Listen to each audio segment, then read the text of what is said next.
Hello, I'm Mark, and this is Grow and Eat Better, a podcast about growing in containers and small spaces. And I'll be having wide-ranging conversations all about how growing even a small amount of food can really change the way we eat and the way we live. And in this first episode, I'm talking to Susannah Hall, who started growing on the balcony and now grows in containers on a boat.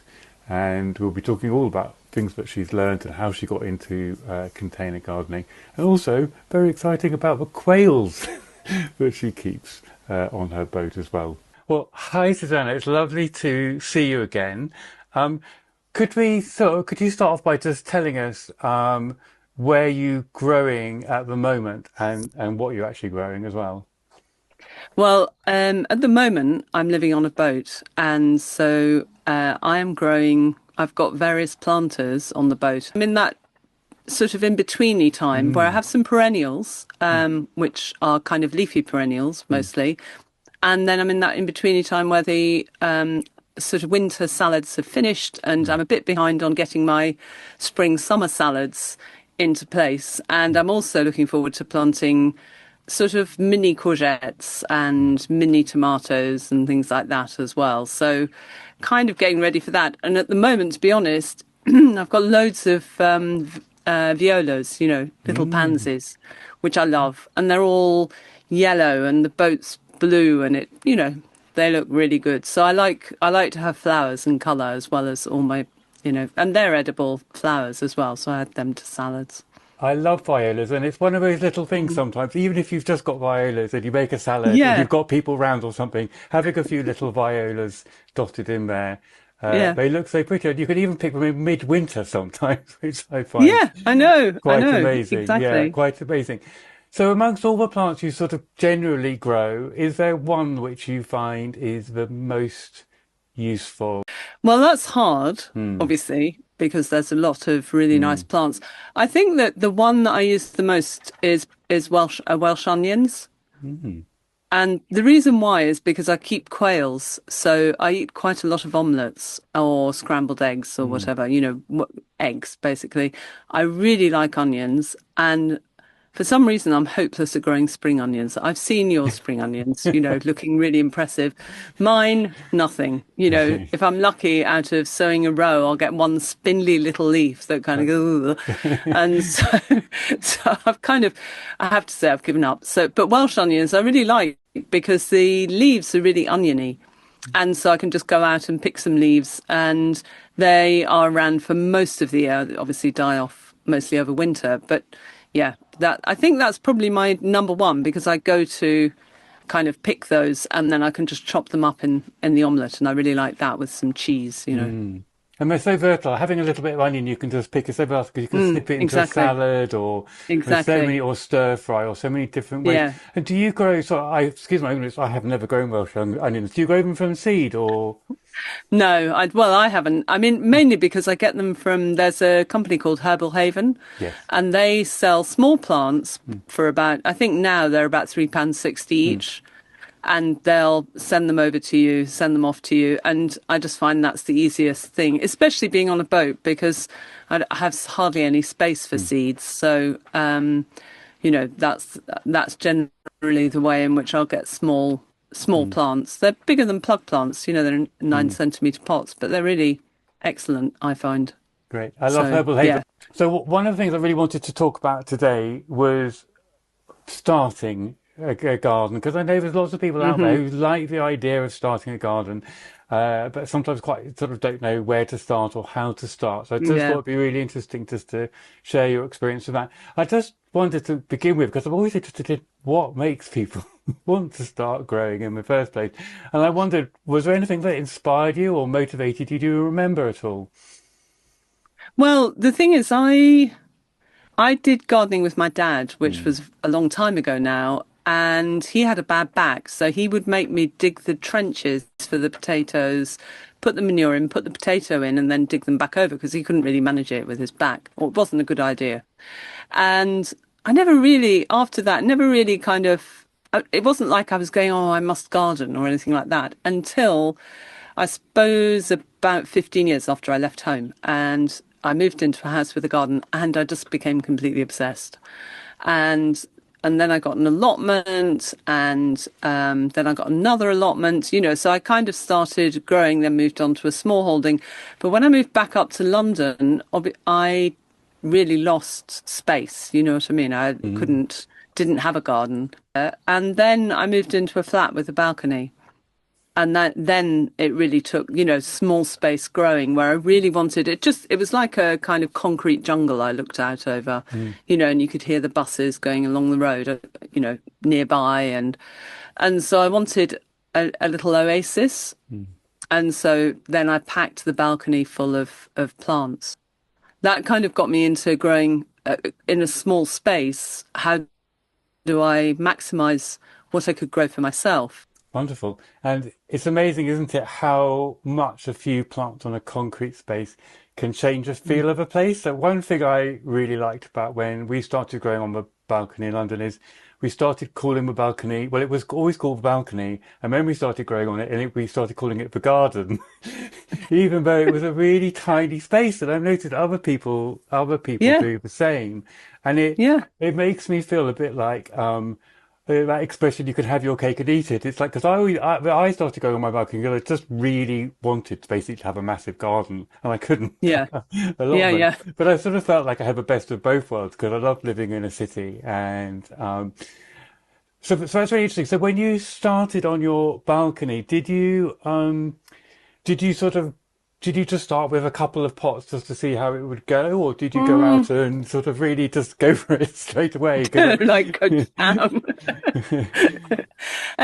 Well, let me think. Oh, I know. I had some planters. So what had happened was that I'd had a permablitz, which is where people come together and kind of complete a project in a day. And so we'd organised a permablitz, which is also based on reciprocity. So once you've been to three permablitzes, you can have your own project. And so we'd had a permablitz in 2019 where we were building planters for people who were renting.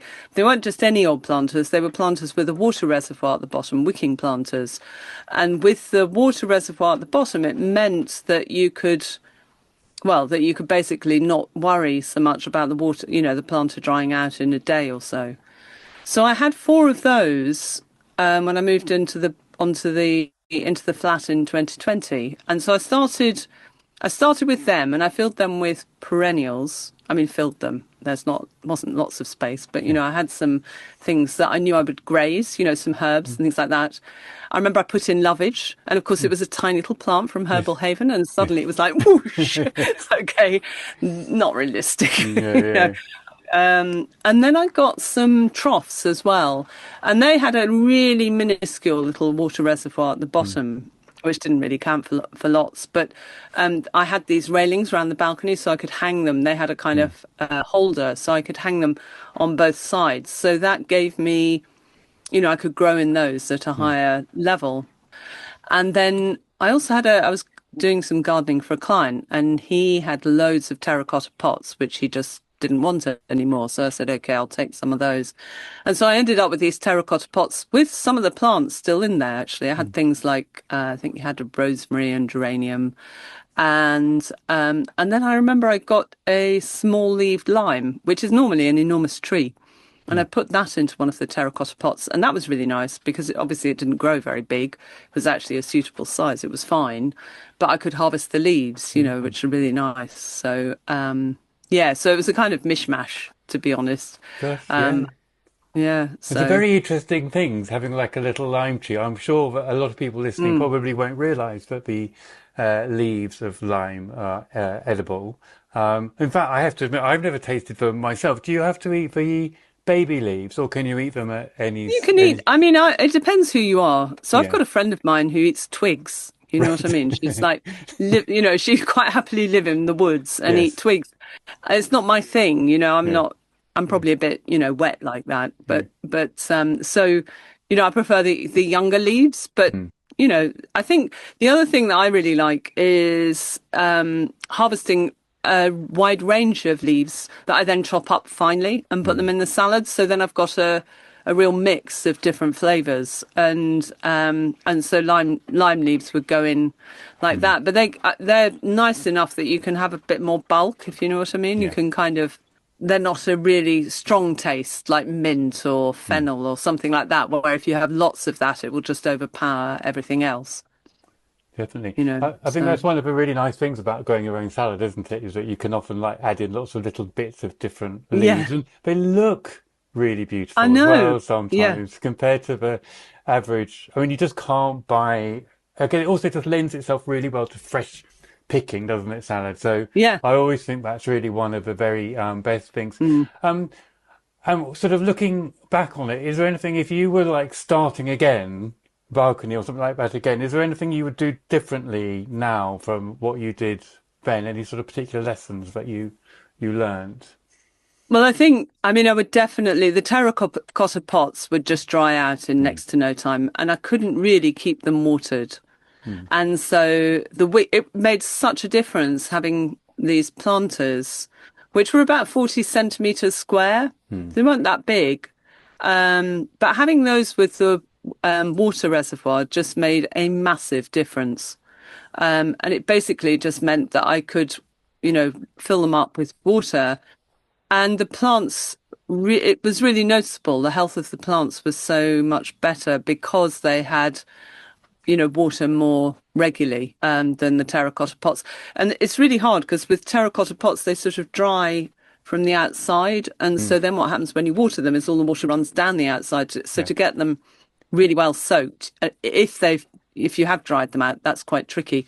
So I think I'd certainly say I would do that, Mm. ideally.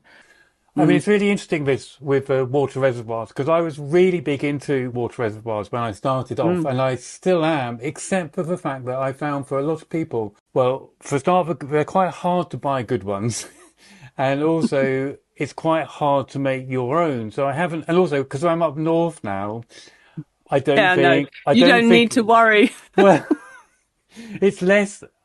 I mean, was it very sunny or was it very sunny your balcony? Yeah. Oh, Yeah, yeah. because I think that they have a particularly valuable role to play in a very sunny, hot Mm, space to stop containers drying out.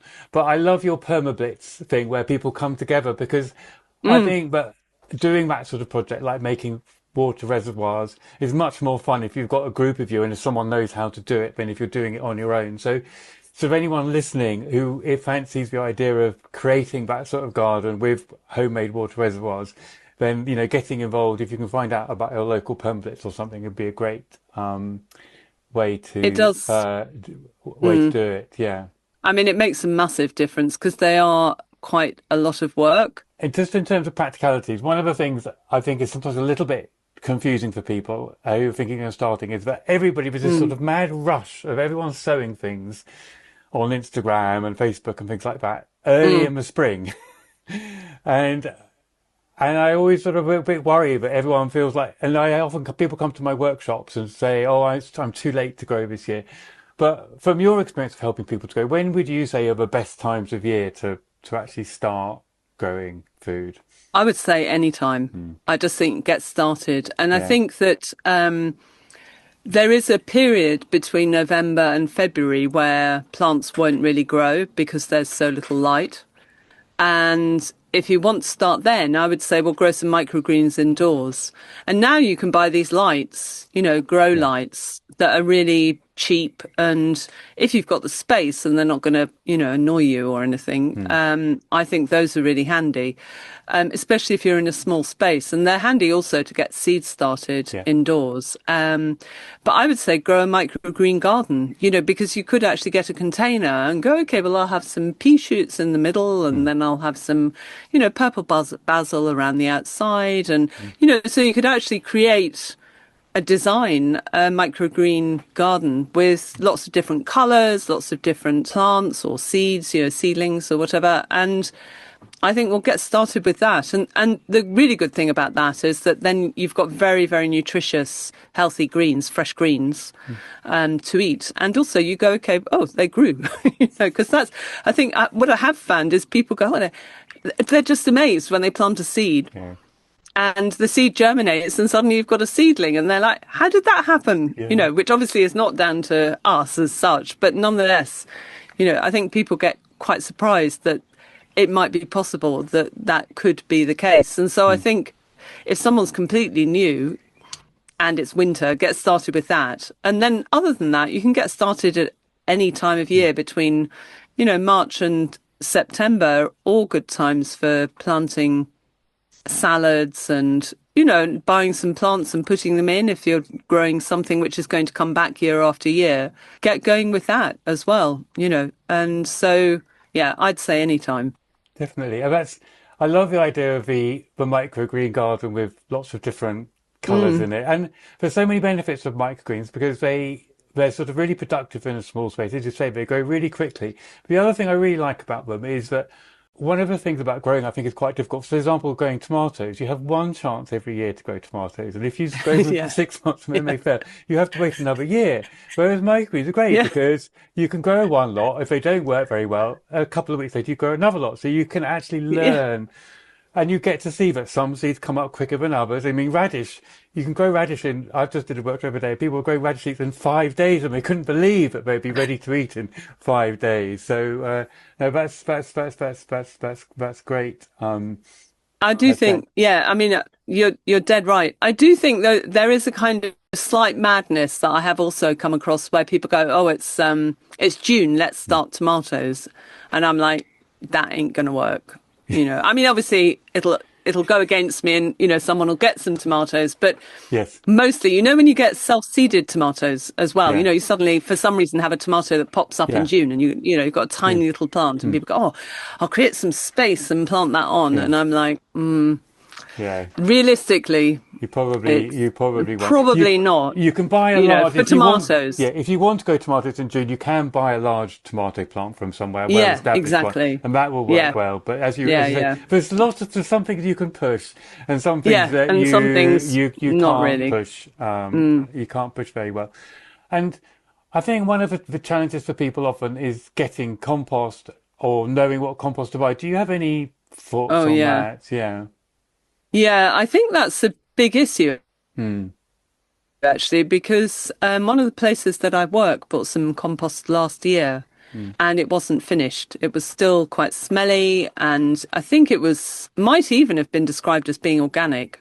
Hmm. But nothing grew. They planted, it was a community garden, they Yeah. planted all their seeds and absolutely nothing Hmm. germinated. It was really bad. So, I mean, I personally, I generally use the Melcourt Silver Hmm. Grow. I'm not just because it's produced good results, consistent results. It's quite suitable for growing seeds. Hmm. But it's not, I mean, yeah, that's usually what I would stick Hmm. to. And I'm not really sure apart from that because I have had bad experiences. And I think some of it is because a lot of compost producers are now becoming peat free, Hmm. which is great. But I think that then the quality, I just wonder whether or not the quality's Hmm. deteriorated for some. Say, I've just had this bad experience last year, and a friend of mine also bought some compost, and that just It wasn't any it's good really interesting, isn't either. it? It's really interesting because everyone I know who grows, all the amateur growers like me, I know who grow, all have this experience of it not being good. But if you speak to the manufacturers and everyone else, they all say, "Oh no, it's absolutely great." And we're actually doing. I'm actually part of a citizen science experiment here, where they're getting lots of people to grow in peat free. So it'll be really interesting to see what the results are. But I think the important thing to for people to know is that it's very it can be fantastic peat free compost, but it is also can be very inconsistent. So if your plants aren't Mm. growing well, it probably isn't you. Because some Yeah, people give up because they think it's yeah, them, yeah. but it probably isn't you. It's probably something to do with the compost. And Absolutely. just try another one. You know, Yeah, try a different one, and they'll probably the next one will probably be great. For people, I think people listening, you know, in other countries, sometimes I think the UK seems to be particularly bad quality. I think in America, for example, United States, there's often a lot, or generally, there seems to be a lot better quality than we do have mm. here. Out of interest, how much time do you think your garden? How much time do you think it needs you need to have to be able to look after a container garden? Well, I think it really depends what you've got and what Mm, you've got growing. mm, I have to say I'm very busy mm, and I love gardening. Um, but I live on a boat, which requires quite a lot of time anyway. And so actually, I don't spend that much time. I'm spending time watering, and I'm spending time at the moment because I'm in the kind of crossover period where mm, I'm kind of going, okay, I've finished with the winter stuff, and so I'm going to start on the summery stuff more. But I have to say, there's a whole load of plants that just come up, mm. which I really like. I like having perennials. I like having plants that come year after year. So I've got some King Henry, good King Henry coming up, which has a kind of spinachy-like leaf. I've got salad bonnet, which is coming, has been around and kind of coming up, the Welsh onions and so on. So I like having a kind of core of plants that will just re-emerge Mm, in the spring, as long as I remember to water. mm, And so I like that. I like to do that. And I also have bulbs as well, mm, because I like the spring flowers. And I would say, I would say probably about an hour or two a week. mm, I haven't got that many containers, mm, but probably an hour or two a week on watering, checking how things are mm, going, and that would probably include harvesting as well. mm. Yeah, that's really interesting. I think I think it is one of the things, but one of the great things about container gardening is that you have a lot of control both over how many containers you have, because obviously the more is more work, but also as you were saying, what you grow, and some things are much lower maintenance and take much less work, and Mm, there's lots of different ways of doing it. And one way mm, is what you've got, which sounds like a bit of a hybrid. So you've got some perennial plants, and obviously mm, there's things like chives and mint and hmm. marjoram and things like that as well, which come back every year and actually really don't need very much apart from watering. Sometimes I liken it a bit like a Mm. low maintenance garden. I liken a bit to like having a cat as a pet in that you don't really need to do very Yes. much apart from, but you have to do something every day. You have to feed your cat every day Yeah. or it's going to die. But it Yeah. might only take you a couple of minutes to do that. Yeah. But you have to do something. You can't just sort of leave it. It's like a living animal. You can't just leave it, Yeah. but you can look after it very quickly. And it sounds a bit like that. That's a bit like the sort of level of maintenance you've got, but perhaps with a good stroke every now and again. Yes. Yeah. And I think, I mean, it does vary because, there'll be a kind of more intense period or more intense time where Yeah. I'm sowing some seeds and planting those out and also kind of updating the compost as well, really. And then also feeding, setting up the nettle tea at this time of year and then the comfrey tea when it gets a bit, a Mm. bit later in the year. I'm very impressed that you make your own nettle and comfrey tea because obviously it's wonderful if you do that. But I always try and tell people that, do that if you've got time, but don't feel Yeah. you have to No. do. It's not an essential part of it. Do you have any other advice that you'd give to someone sort of starting out, thinking, anything else you would recommend or? I think the one of the big things that I would do if you're starting out is to add some kind of mycorrhizal Mm, inoculant. And what that is the fungi that live around the roots of the plants that then feed the plants. When you're growing in a container, when you put the plants in, you plant them, they are much less likely to have access to the spores mm, of those fungi, which they really need.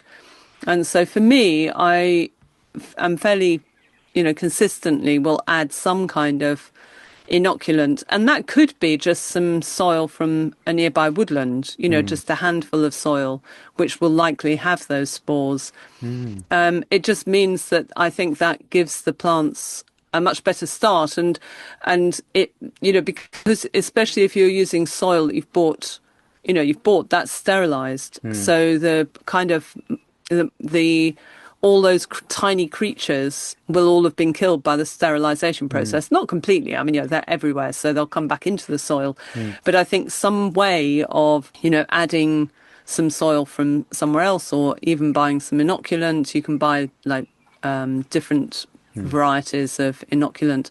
I think that makes a big difference. And so that would definitely, once you've got your seedling ready, mm, if you like, I would say that could potentially make a big difference. The other thing you can also do is get some seaweed feed, which most places sell now. mm. because of the kind of massive interest in organic growing. And the seaweed feed, it really feeds those mycorrhizal fungi as well. And so actually that will encourage them, Yeah. gives your plants a really good start. Yeah, yeah, I love the idea of using a little bit of woodland soil, mixing it in. You wouldn't need very much at all, would you? It's just actually Mm. because No, what was no. that? That statistic, isn't there? Like a teaspoonful of soil was more microbes than there are people in the universe, or people in the world, or whatever. Um, Yeah.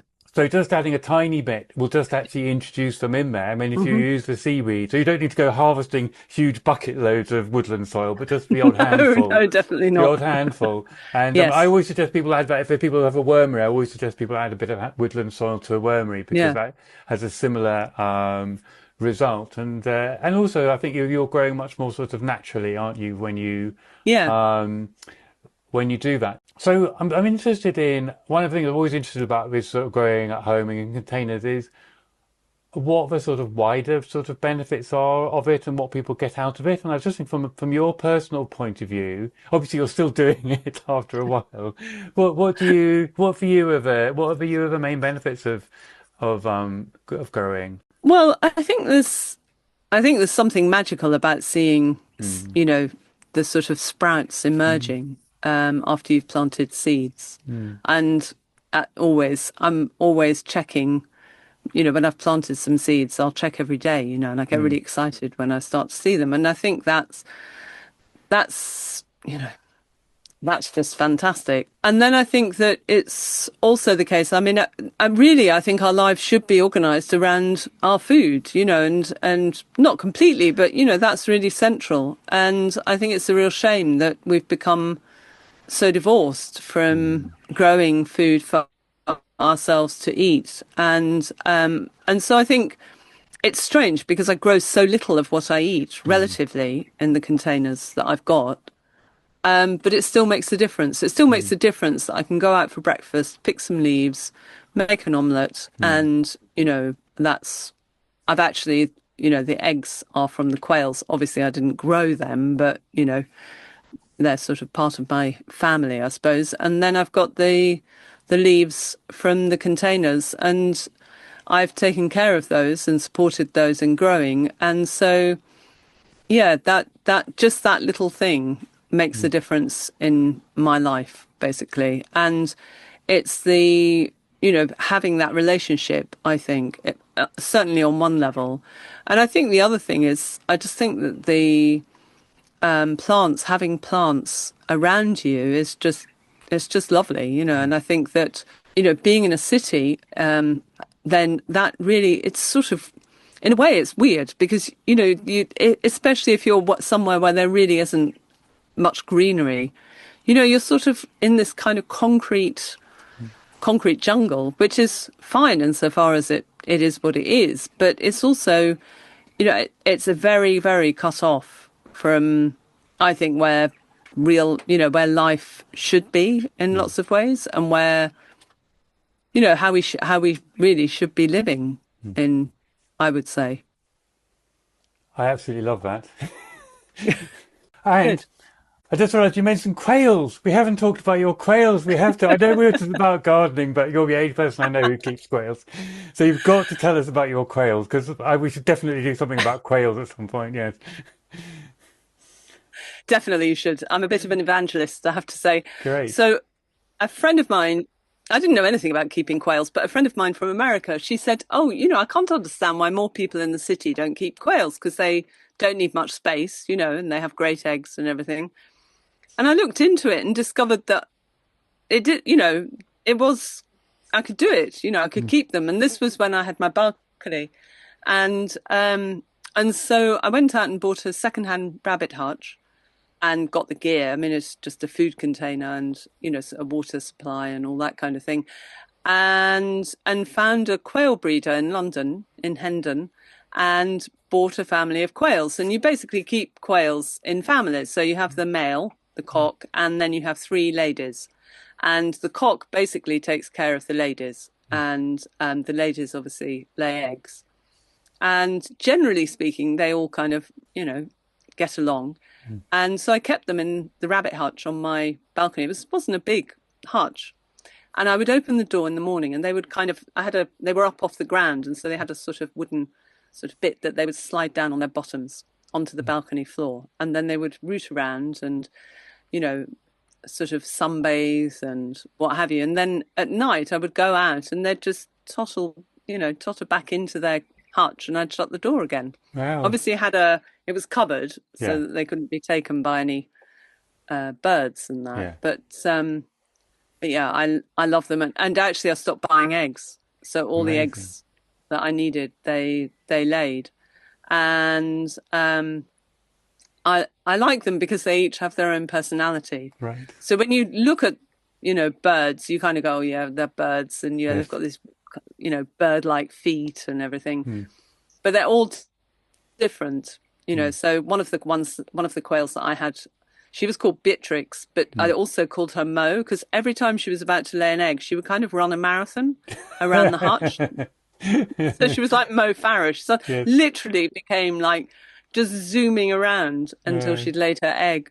And actually, she just died last week. Oh, And I had her cock as well. He died very recently because they normally only live for 2 to 3 years. yeah. So yes, I that's what I love about keeping them, and I like having that relationship with animals. Hmm. And so, because I used to live on a small holding. We had pigs and chickens and so Hmm. on, and it was hard living in London, Hmm. and not having those, not having that possibility. And so, for me, it's I like keeping them from that point of view. And now I have them on the boat as well. And yeah, so It's absolutely they fantastic. It's they actually, sort of, yeah. had various families. So you've got the plants and you've got the animals. You've got a whole small holding on your budget. And one of the Yeah. things I understand about quails, which because I think a lot of people put off chickens because of the noise they make and the Mm. fact that the neighbours and things might complain about your cockerel crowing at 5 a.m. in the Yes. morning. I understand that quails just sort of do a little coo every now and again. Is that Yeah. correct? Yeah. Yeah, Yeah. Yeah. yeah, They're very quiet. And I yeah. mean, because even hens, if they're laying an egg, Hmm. there are certain hens that want the whole world to know about it. Yeah. I know my friend's got chickens, and it's like this hen is, she is like Yeah. announcing to the world. Yeah. So, yeah, I mean, the cock will sometimes crow, but it's Yeah. very quiet relatively. Yeah. And apart from that, they have this lovely cheep, cheep, cheep sound, Yeah. which is really, really cool. So yeah, they're very I think it's neighborly wonderful. in that respect. Every time I speak to you about it, I get inspired. I just need to persuade the rest of my family if it's a good idea. So that's my next thing. Um, so we've waxed quite lyrical about the benefits of, and it's lovely to talk to a fellow enthusiast on the subject. We've had lyrical about the benefits of, and why we grow in the city. But I remember cycling Mm. around London thinking always all these empty balconies and, they could be so much more protective. And there are more people growing, but there's still like a lot of people who don't. And I was sort of quite interested to know what what the barriers are really for people, more people for starting. And I just wondered if you had any, because I guess my mission is I was hoping that everyone would be growing by now. Obviously, I'm not expecting that at all, but I would love to support more people. I mean, we'd all love to support and help more people to start growing. And well, what do you think of the things that sort of stop people and make it difficult for people? I think it's interesting. I Mm, think it's an interesting question because I think that there is something, I actually think there's something that we've lost mm, as a culture, as a mm, society. And I think that there is a way in which growing and, having your hands in the soil is seen as something lesser somewhere. mm, Not, I mean, not in a way, I think now things have changed a lot, a mm, hell of a lot mm, since, I mean, I remember when you had your balcony and you had your poster, mm, and I remember you coming and talking at the festival. mm, And since then, things have changed drastically in mm, terms of people wanting to be able to grow. So I think that is the case. I think mm, things are shifting. But I do also think that there's something where it's kind of, I don't know. I think it's hard to put my finger on, but I don't think people quite appreciate how important it is, I think. I Mm, mean, that's what I would say, obviously, but what a difference it makes to your life. mm, And and I think it does require some effort. mm, However much I can kind of say, oh yeah, grow a microgreen garden. And yes, you can, but mm, I think it still requires some effort. mm, And I do also think, I mean, people are pushed with busy mm, lives and, just trying to keep life going. So I think that's also the case. But I also think that education is key. And mm, so I think what you're doing is really important in terms of, having being a resource, acting as a resource where people can learn what mm, they can do, and having that really important step by step approach mm, to going, yeah, you can do it, and this is how. mm. And I guess I mean, I'm involved in kind of doing this a similar thing Yeah, on in London, and yeah, um, I think that's the starting point because yeah, I kind of think that then see people seeing that it is doable and mm, people seeing other people doing it, I think then acts as an inspiration. I mean, I know that your balcony I thought was just fantastic. mm, Such a tiny space and just full. mm, And that was way back then, mm, so I think that seeing the amount that you can grow in a small space, even though you're very limited, I think that is inspirational. And mm, so I think it does make a difference to people thinking, yeah, well, maybe I'll have a go. mm, mm. Yeah. It's very interesting. I think it is definitely contagious. I've noticed that we often go down the street and like one house will have some vegetables and Yeah, then quite a few of others yeah, will sort of like yeah. join in. So what would you say to anyone who's sort of thinking and teetering on the edge about growing this year? I would say go for it, obviously. Um, and I would say, well, I would say, learn. Mm, You do because I think that's also part of the attraction mm, myself.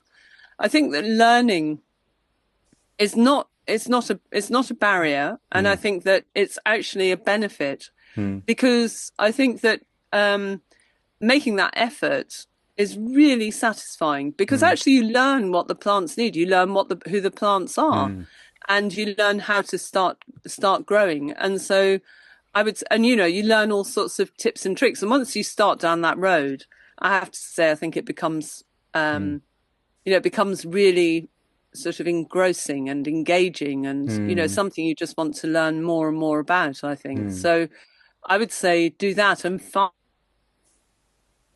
the different resources. And it's weird because I think Instagram, like you're saying, it kind of, you get a certain message, mm. but I also think it can inspire people to have a go.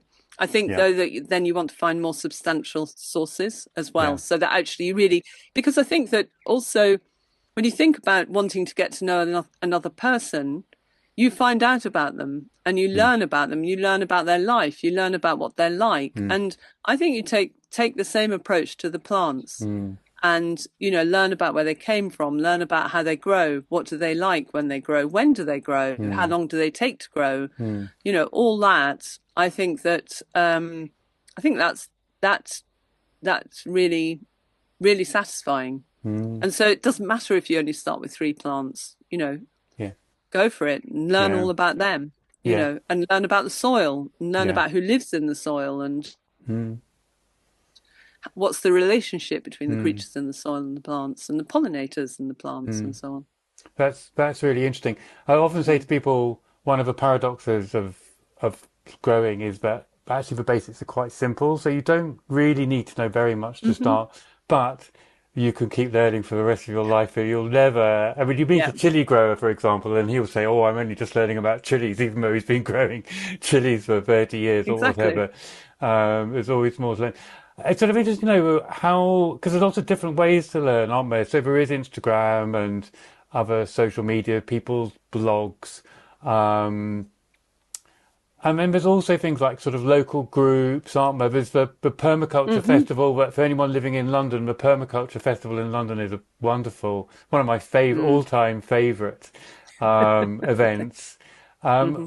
How else can, any other thoughts on how else people can sort of learn to grow? I think. I think it partly depends what you're like and who you Yeah, are. I mean, and so I would just use whatever method kind of appeals. There's so much on YouTube now, yeah, and there are all the resources that you've got, which are fantastic. mm, I think that you can also learn through books, yeah, and reading books. I think that's really useful, and there's a lot out there as well in terms of books. And then the other thing that I organise are things like permablitzes yeah, and workshops and courses and the London Permaculture Festival. And there, I think the nice thing is that you're learning together, you're learning yeah, with other people. And so I think that's the benefit of that is that you are coming together and it's quite social. And also people have questions that you probably haven't thought about or might not have thought about. And so that's useful because you learn extra things. And also you get different people's takes. mm, Because I think the other thing I would say is that when I first started learning how to grow food on an allotment, it was hilarious because everybody on the allotment told me the right way to grow things like tomatoes. And I must make sure that I do this, yes, you know. And it didn't take long before I realized that their right way, yeah, it was like, well, how is it that they've all got this right way? They all produce really good tomatoes. yeah, So, yeah, everyone has their own way. And so that's really cool because you yeah, kind of go, oh my goodness me. Oh, so they do that, yeah, Um, so I also think that's really, really cool. Learning from family and friends. You yeah. probably have somebody who already knows about it. Go and see if they'll help you plant some seeds. Yeah. No, I think that's I think the combination of like learning online, but or as you say, whatever you feel like. But if you are the sort of person that likes to go out and do things in the community, I think learning from other people, as you say, you learn the different techniques and people use, but you also learn a lot of people have a lot of disasters, which I always found. I always find people really like hearing about other people's failures because it makes you feel, oh, actually mine wasn't too bad then. And the other good thing as well about going locally is that I think growing is always very sort of local, isn't it? Local knowledge. So, Mm, for yeah. example, here, I mean, it's a pretty similar climate. I live in the north of England. It's a pretty similar climate to London, but it is quite different. There's also quite a lot of differences as well. And I think it's quite reassuring to be able to talk to someone down the road who tells you now is a good time to plant this and this. Um, Mm, Give you a lot of local definitely. I knowledge, which mean, can really help. Yeah. yeah, I've Well, got a friend of mine who's just moving to the west coast of Scotland, hmm, and she'd calculated how much rain her garden would get right. and where she might have a shortfall through the year compared to, Yeah. you compare it to London, and Yeah. it's like, Yeah. what, you don't have a shortfall of Yes. rain on your Yeah. garden? That's Yeah. just like Yeah. unthinkable, Yeah. down in London, Yeah. going through a drought right I now. So, know. I know. Well, essentially, it's pretty dry yeah, up here at the moment as well. Thank yeah. you so much for your time, Susanna. I'm really grateful. The last but very important question is how can people find you? Because obviously I'm aware you do a lot of, I mean, your website is wonderful. And not only do you do workshops on growing and permaculture, but also on material dyeing and things. So how do people find you and your work? Oh, well, thank you. So I'm part of Permablitz London. And so people can find details of that through that website. I'm also an organizer for the London Permaculture Festival, which is taking place on Sunday, the 26th of July this year. And there are over 20 workshops and demonstrations that you can come along to for a ticket price, well, of £15 if you buy the ticket now. So that's really good value. And it's a brilliant Loads of event. Can stalls I as just say to well. people, it's just And a then fantastic, it is, it is a fantastic event. It's got such a nice vibe. There's always loads of cakes and they're all made by the stall Mm. holders because that's how people pay for a stall is by making a cake. It's just, Yeah. it's like you've gone to how the world could be. It's a beautiful event. Sorry, Son, I don't want to interrupt you, but just wanted to do No, a plug thank for the you. I mean, permaculture as well. yeah, Yeah, no, it is. It is a yeah, really nice event, yeah, yeah. and really enjoyable. All organized by volunteers. Mm, We've got a big team organizing it this year. Um, so yes, definitely, I would say it's a really enjoyable event and a lot of learning as well. A lot of yeah. enjoyable, stimulating learning. Mm, And then I have my own website, susannahhall.london, and that's where I advertise workshops and courses that I run. on lots of different things. At the moment, they're mainly focused on natural dyeing Mm. and spinning and other traditional crafts that I teach as well, in London and elsewhere, actually, around the country. I'm running a course in Abergavenny on the 9th of May, teaching people how to spin wool, and a natural dye course in Berkhamsted at the beginning of June. So, yes, Fantastic. And I through that. even see you do parties for younger children, which I'm Yeah. really impressed by because I'm very good at getting young children excited and infused, but I have Hmm. absolutely no control whatsoever. So everything just goes to chaos. So I'm not brave enough to do. So I'm very impressed that you do that. It's lovely. Good. Well, it's Thank really you. nice talking to you. Thank you so much for your time. And also it's lovely to be able to see you both. Thank you very much, Mark. Okay, thank you Thank very you. much. Okay, All bye right. bye, bye bye, bye See bye, you. bye Bye. bye.